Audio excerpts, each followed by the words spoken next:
I'm here to plant a seed today, a seed that will inspire you to move forward in life with enthusiastic hearts and a clear sense of wholeness.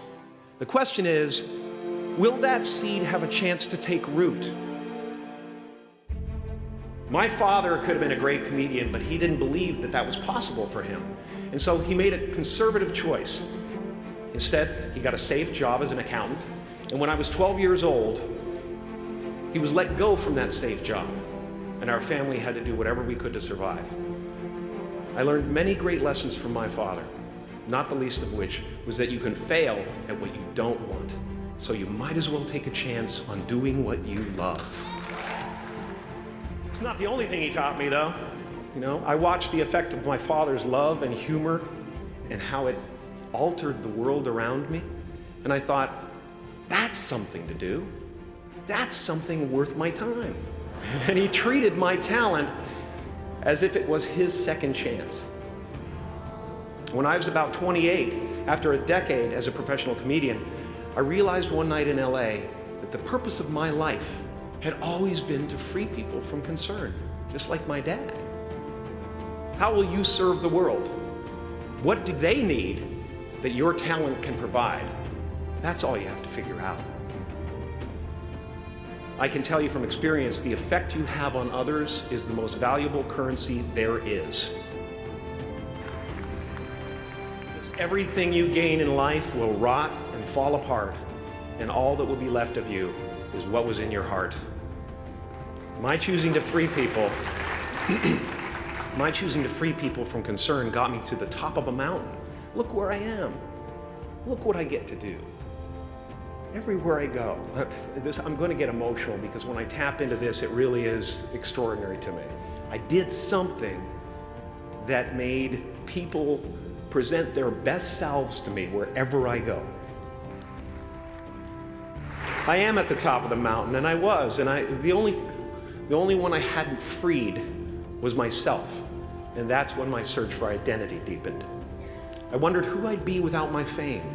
Who would I be if I said things that people didn't want to hear? Or if I defied their expectations of me?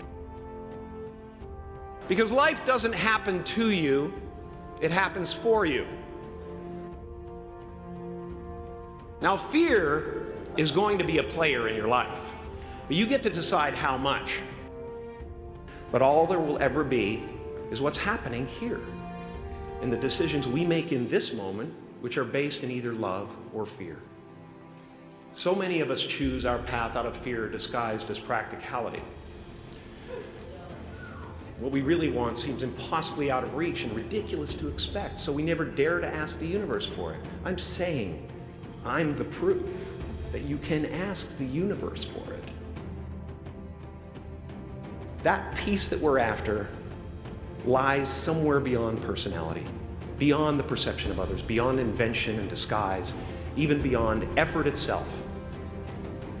You can join the game, fight the wars, play with form all you want, but to find real peace, you have to let the armor go. Your need for acceptance can make you invisible in this world. Don't let anything stand in the way of the light that shines through this form. Risk being seen in all of your glory. It's about picking up the light and daring to be seen. Here's the tricky part. Everyone is attracted to the light. The party host who thinks unconsciousness is bliss and is always offering to drink from the bottles that empty you. Misery despises the light, can't stand when you're doing well, wishes you nothing but the worst. Even those who are closest to you and most in love with you, the people you love most in the world, will find clarity confronting at times. Painting is one of the ways I free myself from concern, a way to stop the world through total mental, spiritual, and physical involvement. But even with that comes a feeling of divine dissatisfaction, because ultimately, we're not the avatars we create. We're not the pictures on the film stock. We are the light that shines through. All else is just smoke and mirrors, distracting, but not truly compelling. I've often said that I wished people could realize all their dreams and wealth and fame, and so that they could see that it's not where you're going to find your sense of completion. Like many of you, I was concerned about going out into the world and doing something bigger than myself, until someone smarter than myself made me realize that there is nothing bigger than myself. As that shift happens in you, you won't be feeling the world, you'll be felt by it, you'll be embraced by it. Now I'm always at the beginning. I have a reset button, and I ride that button constantly.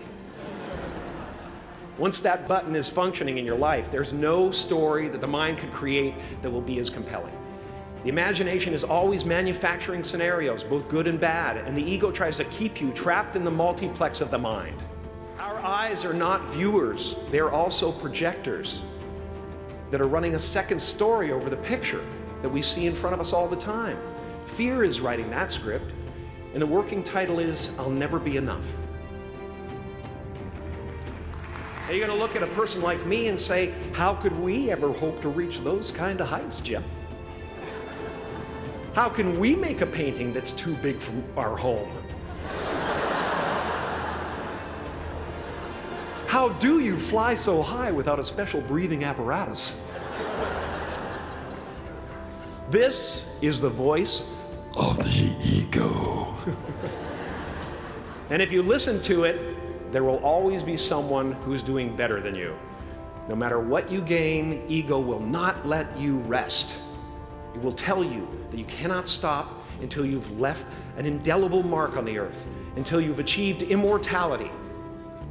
How tricky is this ego that it would tempt us with the promise of something we already possess? So, I just want you to relax. You know, that's my job. Relax and dream up a good life. Your job is not to figure out how it's going to happen for you, but to open the door in your head. And when the door opens in real life, just walk through it. And don't worry if you miss your cue, because there's always doors opening. They keep opening. And when I say life doesn't happen to you, it happens for you, I really don't know if that's true. I'm just making a conscious choice to perceive challenges as something beneficial so that I can deal with them in the most productive way. You'll come up with your own style. That's part of the fun. You are ready and able to do beautiful things in this world. And after you walk through those doors today, you will only ever have two choices: love or fear. Choose love, and don't ever let fear turn you against your playful heart.